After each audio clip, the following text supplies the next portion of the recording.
안녕하세요, 청취자 여러분. 케어유 뉴스의 김형래 편집장이 매일 아침 전해드리는 칼럼, 아침마다 지혜를 함께 깊이 파고드는 시간입니다. 네, 반갑습니다. 오늘 저희가 살펴볼 글은요, 금값 사상 최고, 시니어의 자산관리 원칙이라는 제목의 칼럼인데요.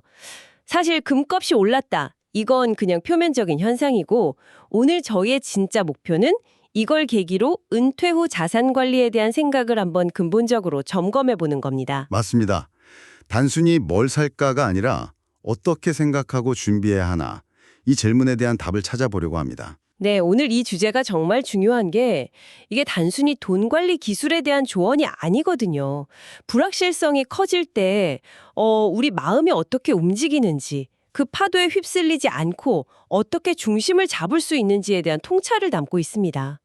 김영래 편집장님의 칼럼이 바로 그 지점을 아주 현실적으로 짚어주고 있어서 오늘 이야기 나눠볼 가치가 충분하죠. 좋습니다. 그럼 바로 본론으로 들어가 보죠. 칼럼이 요즘 가장 뜨거운 뉴스, 바로 사상 최고치를 경신한 금값 이야기로 시작을 하더라고요. 이게 그냥 단순히 수요가 많아서 오르는 건 아닐 텐데 이 현상 뒤에 대체 무슨 일이 벌어지고 있는 걸까요? 네, 칼럼에서도 세계 경제의 불안정성을 원인으로 꼽고 있죠. 네, 그런데 그 불안정성이라는 말을 조금 더 구체적으로 들여다볼 필요가 있어요. 칼럼이 지적하듯이 이건 그냥 어느 한 나라의 문제가 아닙니다. 미국의 정치 상황, 또 세계 곳곳에서 터지는 지정학적 분쟁, 강대국 간의 갈등, 이런 것들이 아주 복잡하게 얽혀 있는 거죠. 여기서 정말 흥미로운 지점은요. 이 칼럼이 금값 상승을 기존 세계 경제 질서에 대한 뭐랄까 신뢰의 균열이라는 신호로 해석한다는 점입니다. 10년간 세계 경제를 떠받쳐온 게 미국의 달러였잖아요. 그렇죠. 기축통화니까요. 네. 그런데 과연 앞으로도 달러가 지금처럼 안전할까 하는 그런 근본적인 의구심이 커지고 있다는 겁니다. 실제로 칼럼에서도 언급하듯이 요즘 중국이나 러시아 같은 나라들 중앙은행에서 외환 보유고의 달러 비중을 줄이고 그 대신 안전자산인 금을 엄청 사들이고 있거든요. 이건 개인 투자자를 넘어서서 국가 단위에서조차 기존 시스템에 대한 보험을 들기 시작했다는 아주 명백한 징조인 셈이죠. 이제 그림이 좀 그려지네요. 그러니까 지금 금값은 단순한 시세 그래프가 아니라 전 세계적인 불안감의 정도를 보여주는 일종의 온도계 같은 거죠? 네, 맞아요. 불안지수나 온도계 같은 역할을 하고 있다는 말씀이시군요. 모두가 안전한 항구를 찾아서 막 움직이고 있다는 뜻이고요. 정확합니다. 바로 그거예요. 글로벌 불안 온도계. 그리고 칼럼은 바로 이 지점에서 아주 중요한 질문을 던집니다. 모두가 불안해서 금을 산다면 우리도 따라서 사야 하는가? 라고요. 인기가 있다고 해서 무작정 따라가는 게 과연 시니어에게 현명한 선택일까요? 이 질문이 바로 오늘 우리가 나눌 이야기의 핵심으로 들어가는 입구입니다. 그렇죠. 모두가 예스라고 할 때 한 번쯤 의심해보는 게 진짜 지혜일 테니까요. 그래서 칼럼이 제시하는 첫 번째 원칙에 등장하는데 바로 안정성입니다. 네, 근데 사실 이 안정성이라는 말 자체는 뭐 그렇게 새롭게 들리지는 않거든요. 그렇죠. 그런데 이 커런을 읽으면서 제가 무릎을 탁 쳤던 부분은 이게 단순히 안전한 상품을 고르세요 이게 아니라 자산 관리를 대하는 게임의 법칙 자체가 바뀐다는 걸 의미하더라고요. 맞습니다. 그 지점이 핵심입니다. 젊었을 때의 자산 관리는 축적, 즉 어큐뮬레이션 단계잖아요. 네, 불리는 단계죠. 네, 더 높은 수익률을 위해서 어느 정도 위험을 감수하면서 자산을 불려나가는 일종의 공격적인 경기를 하는 거죠. 하지만 은퇴 후에는 게임의 목표가 완전히 바뀝니다. 더 많이 따는 게 목표가 아니라 경기에서 지지 않는 것. 즉, 가진 것을 잃지 않는 보존, 프리저베이션의 단계로 전환되는 겁니다. 이건 심리적으로 엄청난 변화를 요구하는 일이에요. 와, 정말 공감되네요. 평생을 공격수로 살아왔는데 어느 날 갑자기 수비수로 포지션을 바꾸라는 거랑 똑같잖아요. 바로 그거죠. 계속 골을 넣고 싶은 유혹이 왜 없겠어요? 주변에서 누가 주식으로 대박 났다는 소리 들리면 마음이 막 흔들리고요. 바로 그 유혹을 이겨내는 것이 시니어 자산관리의 첫걸음입니다.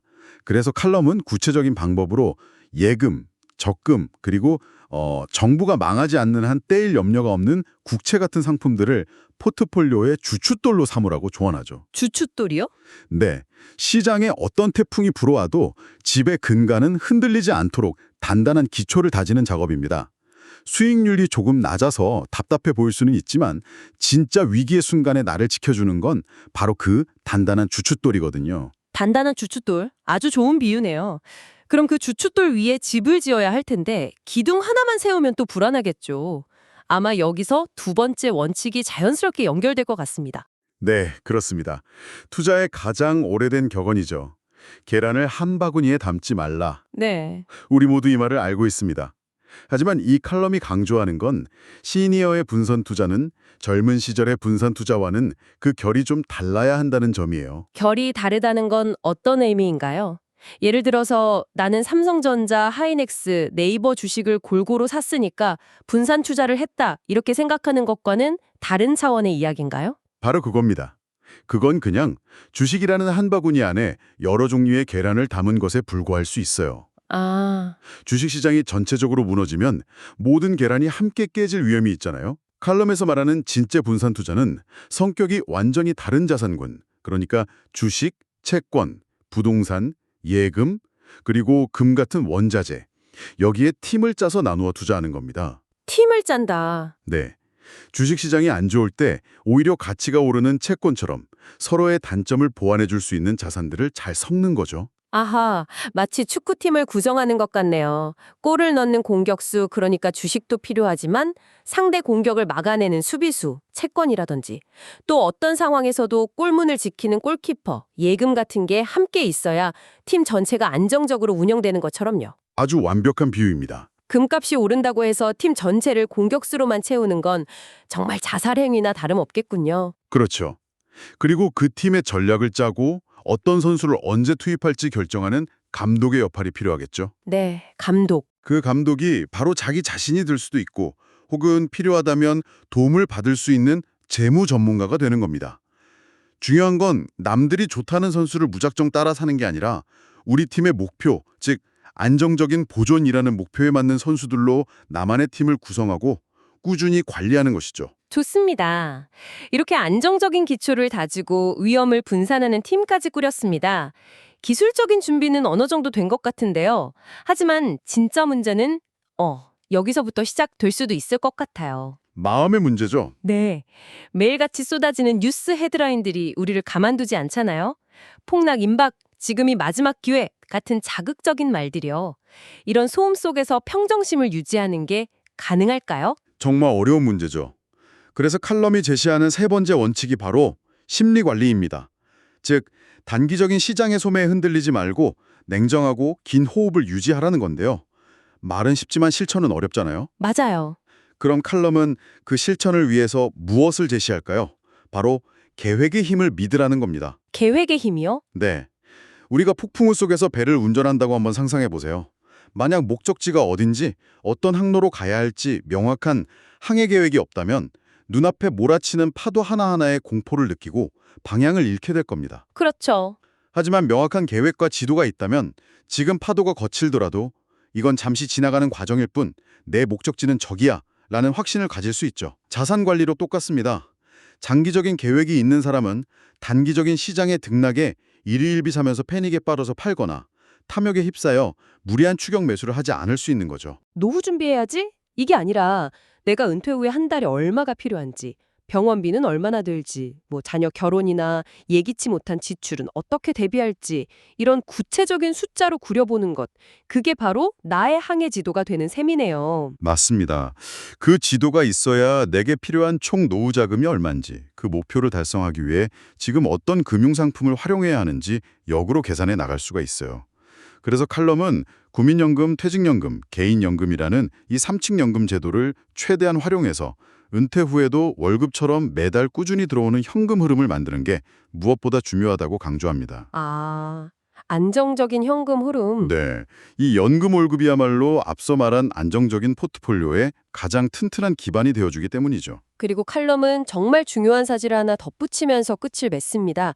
돈 이야기는 아니지만 어쩌면 가장 중요한 자산, 바로 건강에 대한 이야기죠. 네, 사실 아무리 훌륭한 재무 계획을 세워도 건강을 잃으면 모든 게 수포로 돌아갈 수 있으니까요.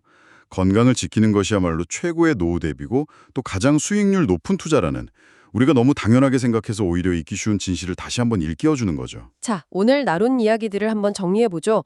김영래 편집장의 아침마다 지혜 칼럼은 금값 상승이란 현상에서 출발했지만 결국 우리를 시니어 자산 관리에 아주 근본적인 지혜로 이끌었습니다. 네. 이건 뭐 복잡한 투자 기법에 대한 이야기가 아니었어요. 오히려 자산 관리의 패러다임을 성장에서 보존으로 바꾸는 마음가짐의 전환. 그렇죠. 위험을 나누어 전체를 지키는 분산의 지혜, 단기적인 소음에 흔들리지 않는 장기적인 안목, 그리고 이 모든 것을 가능하게 하는 구체적인 삶의 계획, 정말 시간을 초월하는 원칙들이었습니다. 네.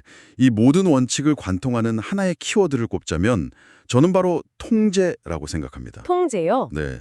우리는 금값을 통제할 수 없고 세계 경제의 흐름을 바꿀 수도 없죠. 하지만 그런 불확실성 속에서 어떻게 반응하고 어떤 원칙에 따라 내 자산을 관리할 것인지는 온전히 우리 스스로 통제할 수 있는 영역이거든요. 칼럼은 바로 그 통제 가능한 것에 집중하라고 말해주고 있습니다. 오늘 이야기를 들으신 청취자 여러분께서 계속 곱씹어 볼 만한 질문을 하나 던지면서 마무리할까 합니다. 이 칼럼은 재정적 분산 투자의 중요성을 이야기했습니다. 그렇다면 은퇴 후의 행복과 안정을 위해 돈을 넘어선 다른 영역에서도 분산 투자가 필요하지 않을까요?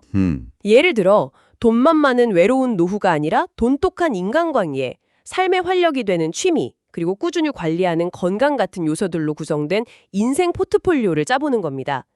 어쩌면 예측 불가능한 시대를 살아가는 우리에게 진짜 안정감을 주는 것은 잘 분산된 재무 포트폴리오뿐만 아니라 이렇게 다각화된 인생 포트폴리오가 아닐까요?